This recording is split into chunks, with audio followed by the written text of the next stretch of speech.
This week on Act Out, when a regulatory institution doesn't regulate, but rather rubber stamps dirty energy projects for fossil fuel companies destroying our land, air, and water, what tactics should you consider?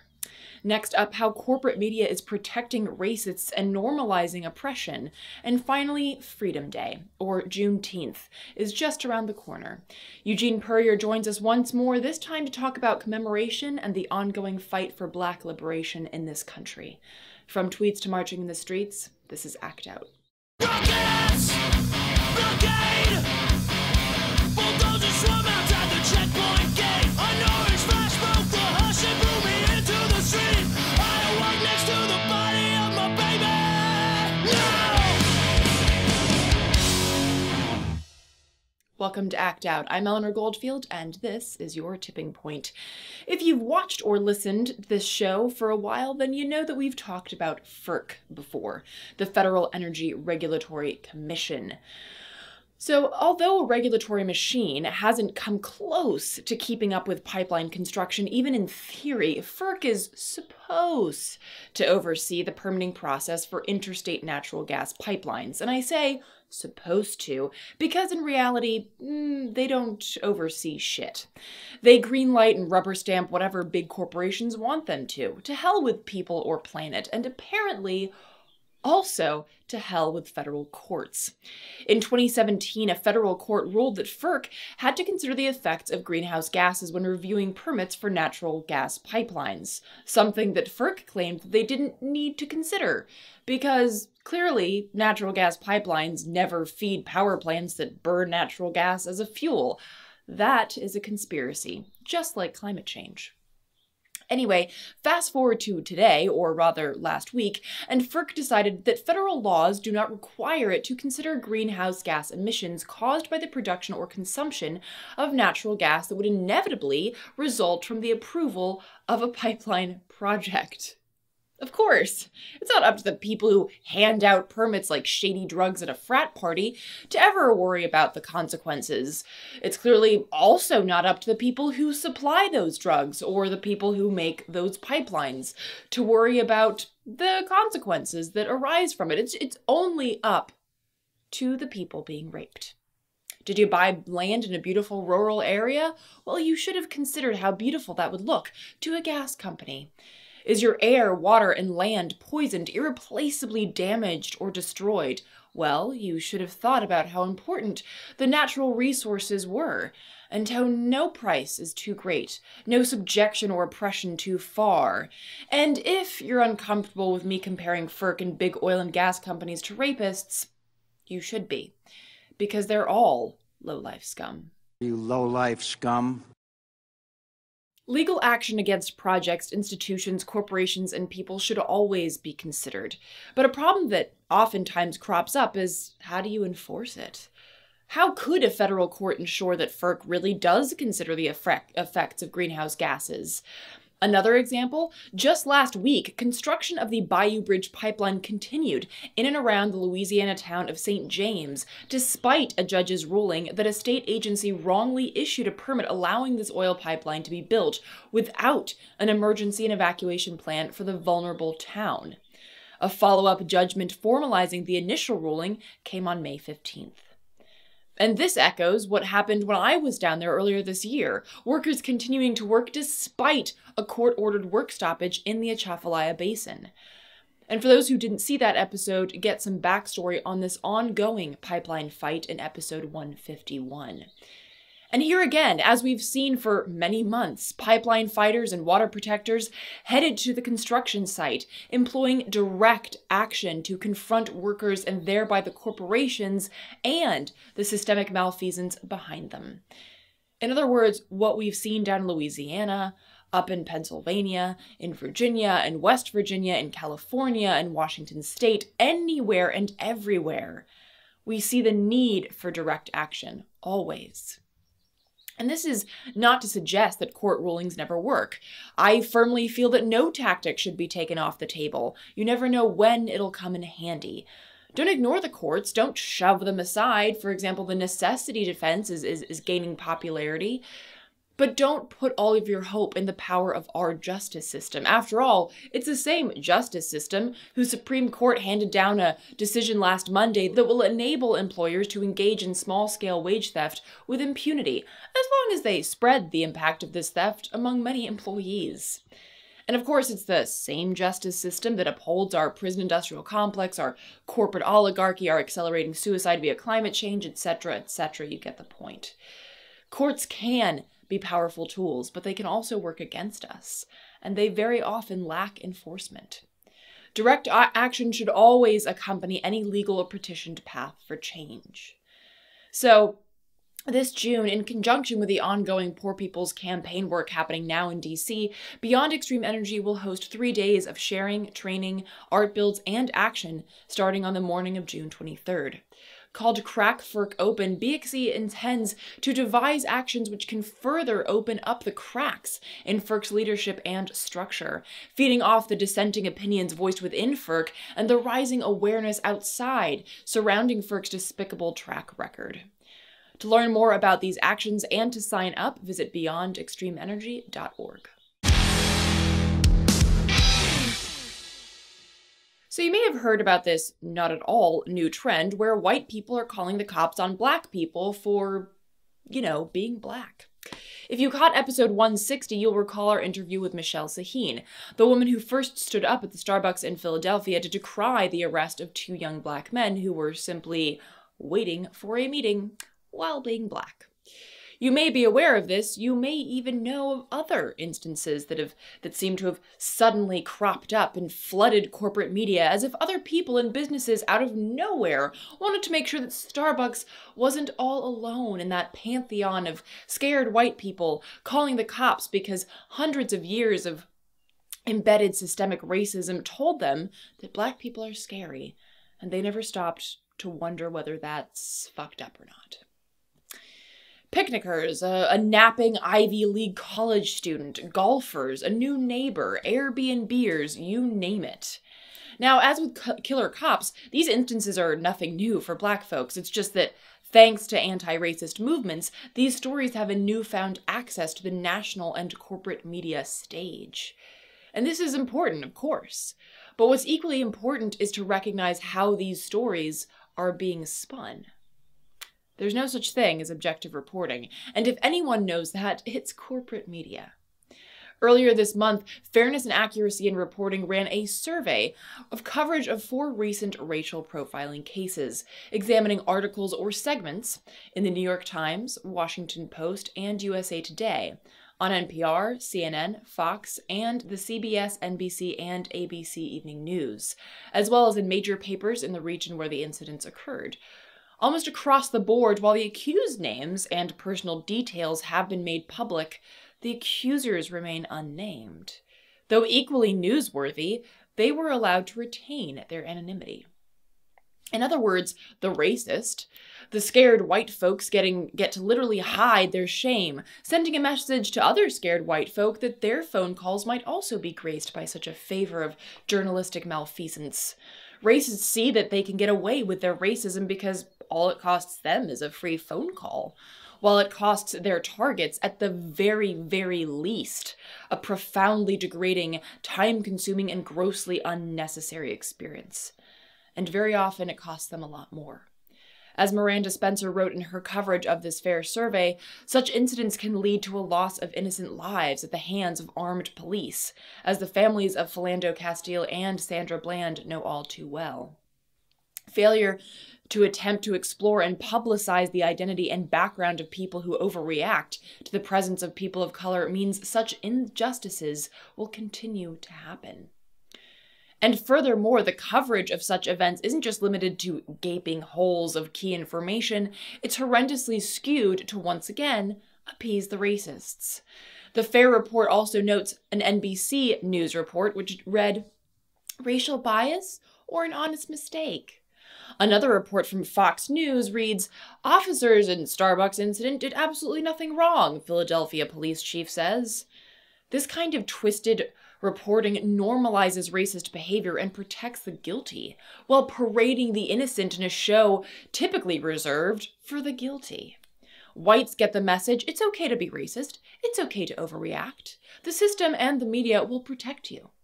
Blacks get the message, could you be a little less obvious? Maybe try being less black? Because neither media nor the system will protect you. And while we shouldn't hold our breaths for corporate media to be woke on this issue, we should amplify the reporting of alternative media outlets that do call out racists.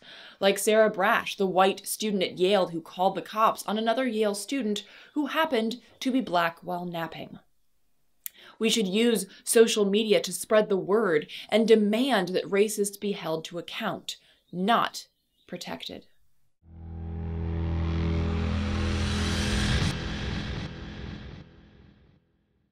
Speaking of systemic racism, June 19th, also known as Juneteenth, commemorates the announcement of the abolition of slavery on June 19th, 1865. Known as Freedom Day, it throws into focus where this country's been, how far we've come, but also how much further we have to go until freedom is something that Blacks in this nation can actually claim. Joining us to talk more about this anniversary, the continued fight for freedom, and what commemoration looks like in the seat of the racist empire is community organizer Eugene Puryear. Take a look.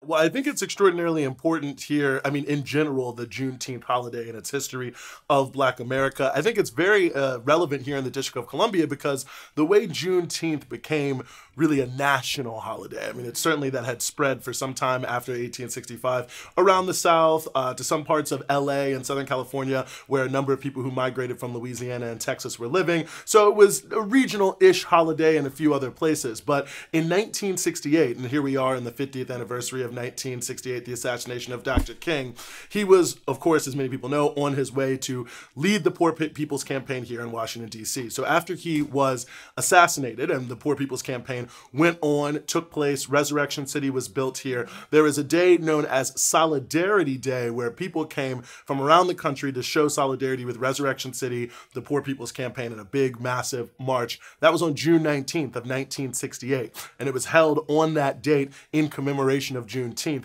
And it was all these people coming from around the country, many places that had not previously had Juneteenth celebrations, that then took them out of Resurrection City here in Washington, D.C. around the country, and it became really the national holiday in Black America that we know. So for us, for a number of reasons. I mean, one, because generally the holiday in and of itself is crucial for us to take a part in here in the Stop Police Terror Project and in DC just in general, for the importance that it has for commemorating the struggle of slaves for emancipation and the immediate post-emancipation Reconstruction days where many of these people were seeking to establish a land base and so on and so forth. But here on the 50th anniversary of Dr. King's assassination, the 50th anniversary of the Poor People's Campaign, and really the 50th anniversary of Juneteenth going national here in the United States is an extraordinarily important backdrop for us going into it this year.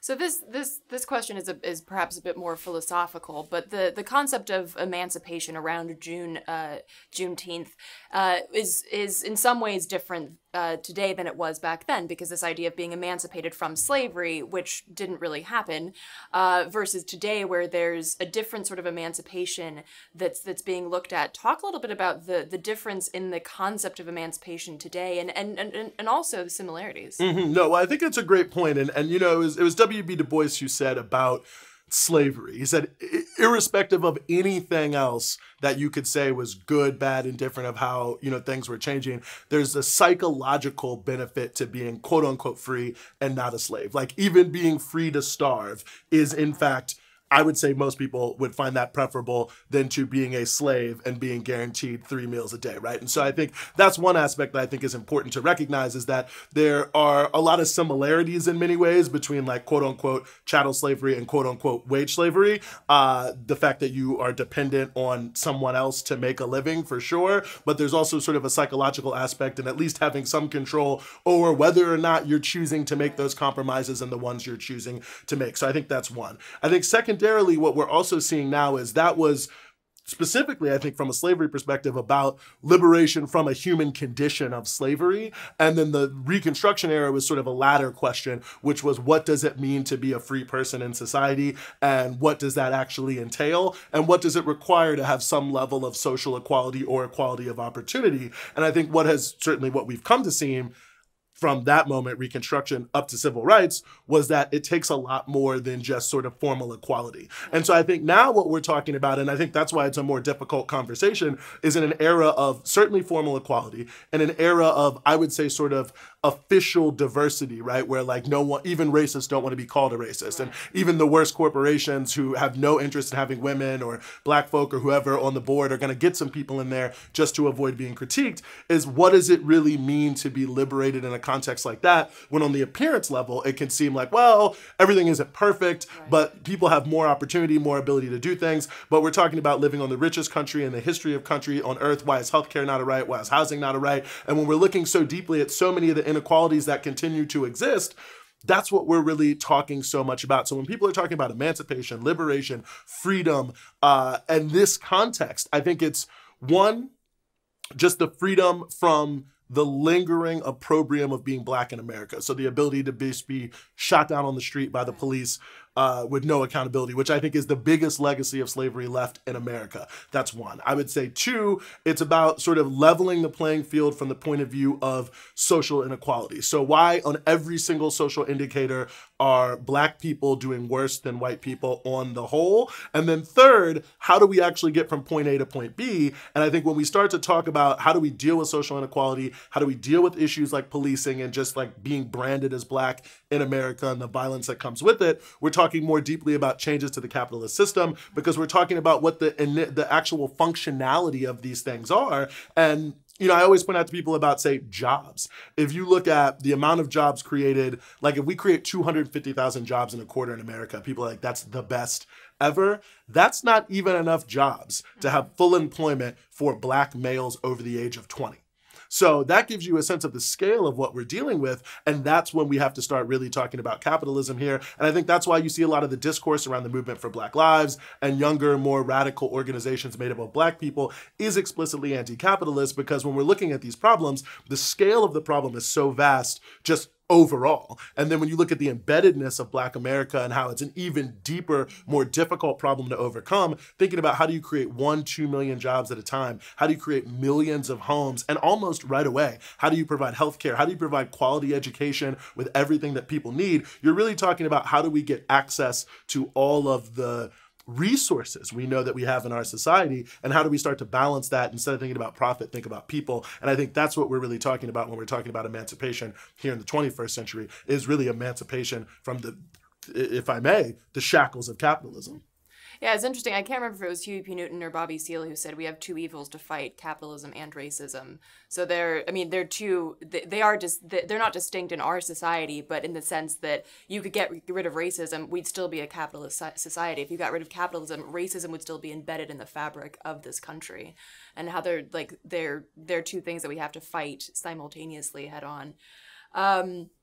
So kind of getting into what is specifically happening on Juneteenth, talk about what you're planning and sort of the activities or the ideas behind actions and events that are happening. Mm-hmm. So we wanted to do two things. I mean, one, we wanted to do some events of our own at the Stop Police Terror Project DC, but we also wanted to lift up other people who are doing events. So there's a number of things that are going to be going on.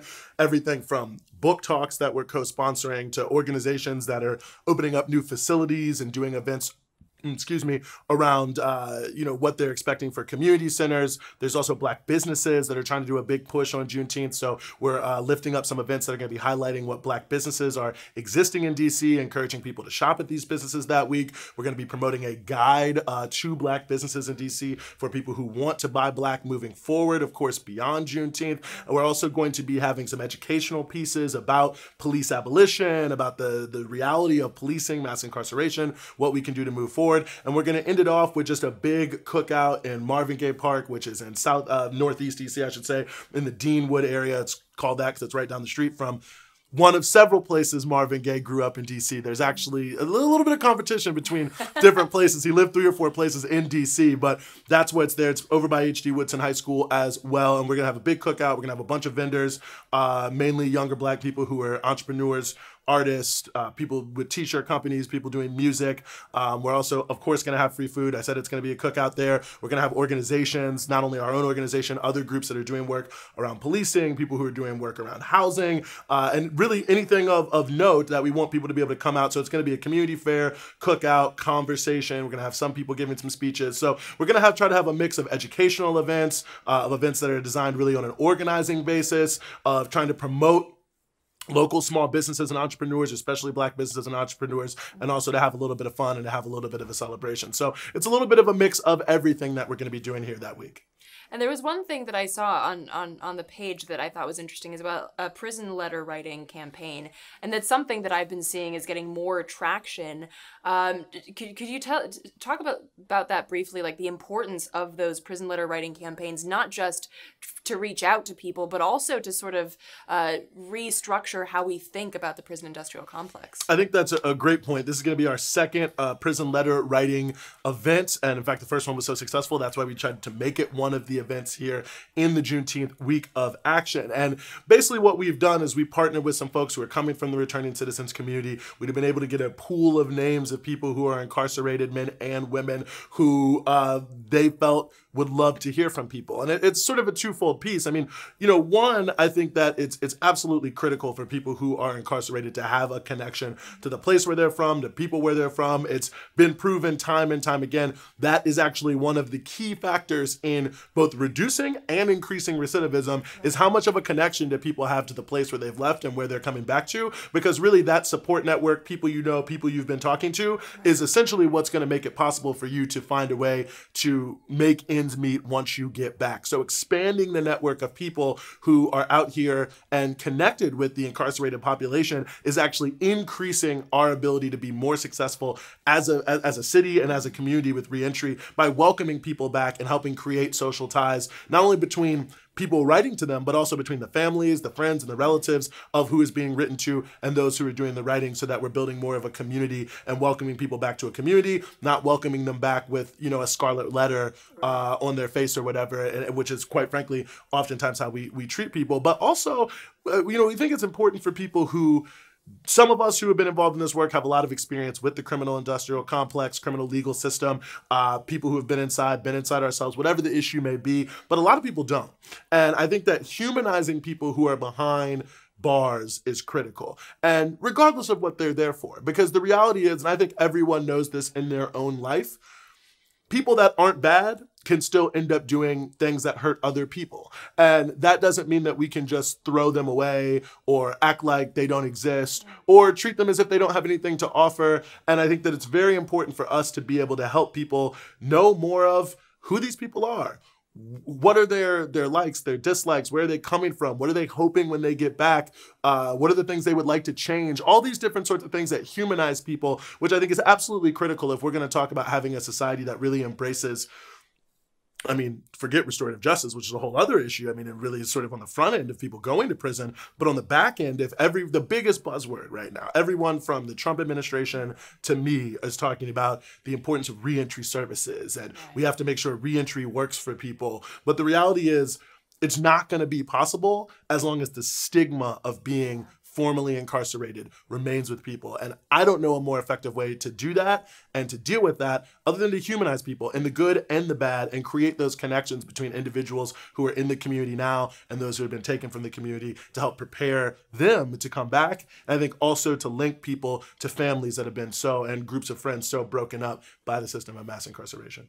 Yeah, absolutely. It reminds me of this project that was done by a couple of artists in New York, where they asked people that were incarcerated artists to draw pictures of people who should be incarcerated. So like the head of Goldman Sachs and the head of and they got a list of things that they were guilty of, but had never gone to jail for. Right.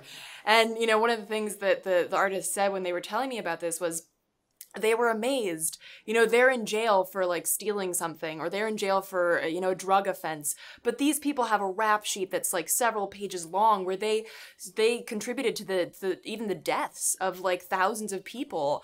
And they're staying at the Ritz-Carlton, and their lives are perfect. And it was an interesting way of not only humanizing the people that are in jail, but also putting into stark contrast like how we treat people that are truly guilty of crimes against humanity versus the person that sold some weed. The higher up you go, the more impunity there is. I mean, I always tell this to people, and they're usually shocked when they hear it. Every major bank, and all the ones you know, the ones you probably bank with, in the past 10 years, they've all been hit with multi-hundreds of millions of dollars in fines for laundering drug money. So it's like you launder $1 billion in drug money, you just get a fine. If you make $100,000 as like a so-called kingpin on the street, then all of a sudden you're in jail for the rest of your life, 30, 40 years.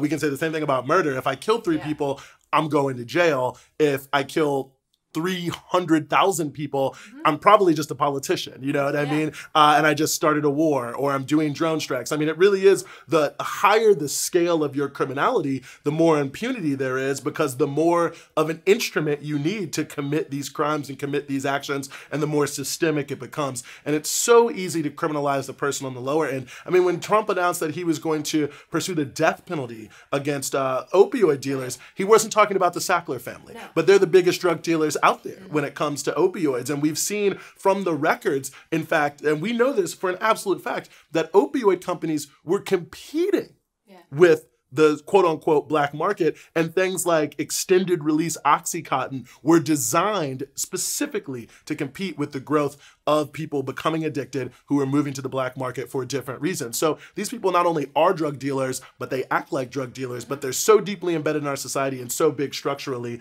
they face basically zero to no responsibility for what they do, because for them, $100 million fine is like, whatever. Yeah, it's a drop in the bucket. For more insight from Eugene, tune in next week when we will air the full interview. You can also check out his radio show By Any Means Necessary via facebook.com/BAM necessary. And that will do it for this week's Dose of Dissent. Thank you so much for watching. Please spread and share this with all of your friends, foes, and people that you don't know. Again, check out the last slide and the show description to find sites mentioned in this week's show. And for interim updates, as well as posted videos, images, and articles, visit us on social media. Again, we will not be airing a new show next week, but we will be airing the full interview with Eugene. So you'll definitely want to check that out. And to those who have donated to keep the show going, thank you so much. Please keep spreading the word in order to ensure our ability to keep acting out. From the Devil's Den, good night and act out. And real quick, to keep independent, non-corporatized media like this show going, visit patreon.com/actout. I